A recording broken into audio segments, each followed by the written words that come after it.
Hey everybody, my name is Chase Pipes and you're watching Chasing History, brought to you by the American Digger magazine, and we are the educational arm of the Smoky Mountain Relic Room, the largest diversity of history for sale in North America. And we're out, hunting dinosaurs with a good buddy Mark Edmond. Mark, thank you so much for having us out, dude. We appreciate it. Man, we filmed a couple more episodes with Mark talking about the stuff that we're finding out here. We're in the... What formation are we in? Lance Creek, Wyoming. We're in the Lance Creek Formation out in the high plains of Wyoming. And what kind of dinosaurs, animals can you find out here? This late Cretaceous ranch here that we're on, and there's a diverse array of species of dinosaur that we can find on the property, including Pachycephalosaurus wyomingensis, which we have a dome here from one of those. But there's also Thesalosaurs, Struthiomimus, Ankylosaurus, Nodosaurus, Torosaur, Triceratops, T-Rex, of raptors of different kinds, oviraptors, and I'm sure there's a few more. You just got a lot going on. There's a diversity. Out in a big, diverse ecosystem. What kind of what kind of plants and trees and habitat was here? It was fairly tropical at the time. I don't believe there was any polar ice caps on the planet, so the oceans were a lot higher, and this was a coastal plain. The ocean was called the Inland Seaway. It was east of here, and so this was a flat coastal plain that had tropical flora such as palm trees and cycads. Do you find any fossils of that stuff? We find petrified wood, and we haven't found any pine cones here yet. But we have found some conifer leaves in matrix, and of course a lot of hardwood leaves as well, broadleaf leaves. So it's a rich place for botanical fossils. Yeah. And also vertebrate fossils as well. Now the Lance Creek, you don't really hear of a lot of fossils coming out of this formation. You know, you hear more of the Hell Creek and all that. Judith River. And Judith River. What's up with the Lance Creek? Why don't you hear a lot out of it? Well, I believe that some of the biggest dinosaur discoveries in America were not made in the Lance Creek, so that's part of the reason it's not as famous as those other formations. But to give it some credit, the Lance Creek, I would like to tell you that they have found over 100 years ago 2 mummified duck-billed dinosaurs.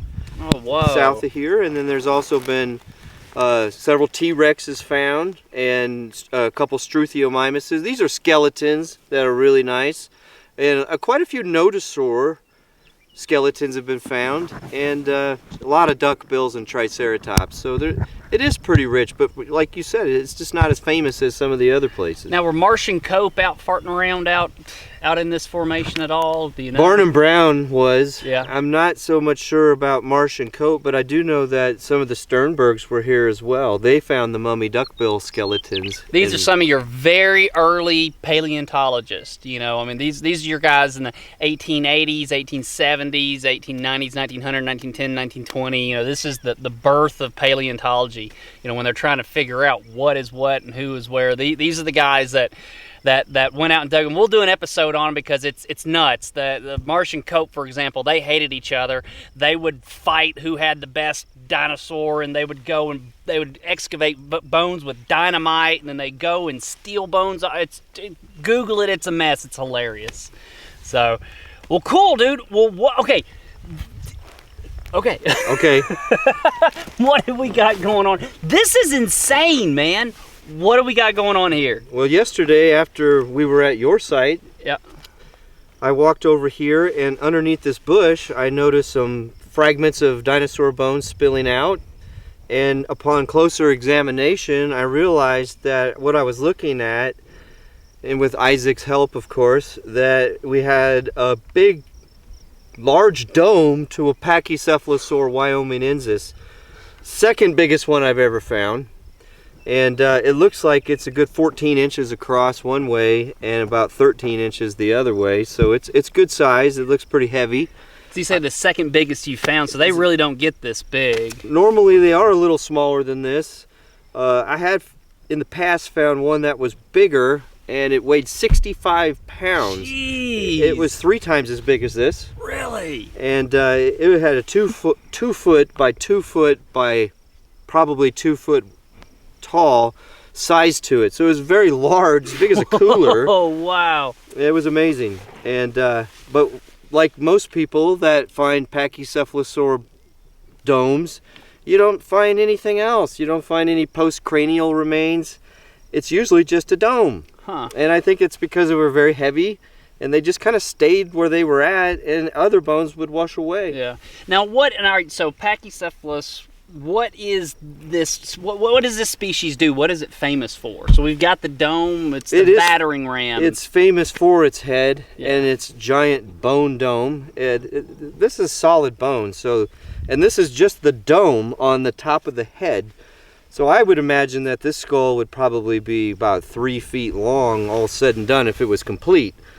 But why do they have such a thick piece of bone on the top of their head? A lot of people speculate about that, and there's different theories, but I think that it probably had something to do with attracting a mate, possibly for defense. And I believe that they were pretty strong, big dinosaurs that could handle their own. Yeah. And fight off a predator. You know, I love that. If we're not really sure what it is, it's got to be for mating. It's like, what is that? Oh, that's for mating for sure. So the dome would have been. So this is the dome here. So the skull of the animal would have been back down this way. Correct. Correct. Okay, and the body would have been washed away where we're standing right here. This particular Packy probably was a 25-foot long individual when he was alive. Yeah. But all that is left is the dome of the head of his skull. Do we know what kind of plants it ate, or? I believe from research that I've read, it's true that they were probably fruit and nut eaters and delicate food eaters. They had pretty dainty teeth. They didn't have a mouthful of chompers like a duckbill or a triceratops. And I think they were selective. I believe that they probably would even eat a fish or something like that, maybe a baby dinosaur if they could catch it from a different species. But they probably were omnivorous, but mostly herbivores. Yeah. You know what's interesting about this is you got some weird stuff going on the back side back here. It has a high ridge I could see, and we'll have Isaac come around and film that. But I don't know exactly what's going on with the dome yet, but it looks like it has a lot of neat texture. Yeah. And some features that you don't normally see on a flat dome. Yeah. Pachycephalosaur. This is very high and tight, so it's a different shape. But then again, we don't have all the pieces intact. This part of the puzzle here that has washed off of it will have to be prepared in a lab and put back onto the main part of the dome, and that will fill in hopefully the shape more, and we'll get to see which way it really is positioned. Nice. So your next step is to wrap it, jacket it, get it back to the lab, and see what it turns out to. You have to work on it, correct. Nice. This is, dude, it's a Pachysaur dome. Are you freaking kidding me, man? This is a big one. Insane, man, and a huge one. I mean, this is just a super rare species that you don't see. I mean, it's such a privilege to be here, and thank you so much for having us out, dude. We really appreciate it, man. Keep chasing history. That's right, dude. And you guys keep chasing history, and you guys keep keeping up with us. So we'll have this episode up. Be sure to check out our previous episodes. We've got some with Mark that we're still filming, and we have filmed, so go on and check those out. Come inside of our shop, Smoky Mountain Relic Room, inside the Smoky Mountain Knife Works, Sevierville, Tennessee. We've got a podcast, Chasing History Radio. If you want to, listen to the same kind of diverse, cool history stuff, check out that podcast. It's a weekly podcast, Chasing History Radio, available wherever you get your podcast. We are out in the middle of nowhere, and we want you guys to get out in the middle of nowhere. Get out there and discover this stuff. In another, probably 20 years, 10 years, how long do you think? In these soft layers, it probably was a matter of 3 or 4 years, it would have been completely destroyed. 3 or 4 more years, this would have been completely gone. And you know what? There is stuff like that all over this country. Make sure that when you go out and you hunt that you're doing it legally, you're doing it properly, you're doing it on landowners' permission, or you're doing it with landowners' permission. Follow all the rules, but get out there and discover some history. So, Mark, thanks so much, man. Appreciate it. Remember, guys, history rocks. Woohoo!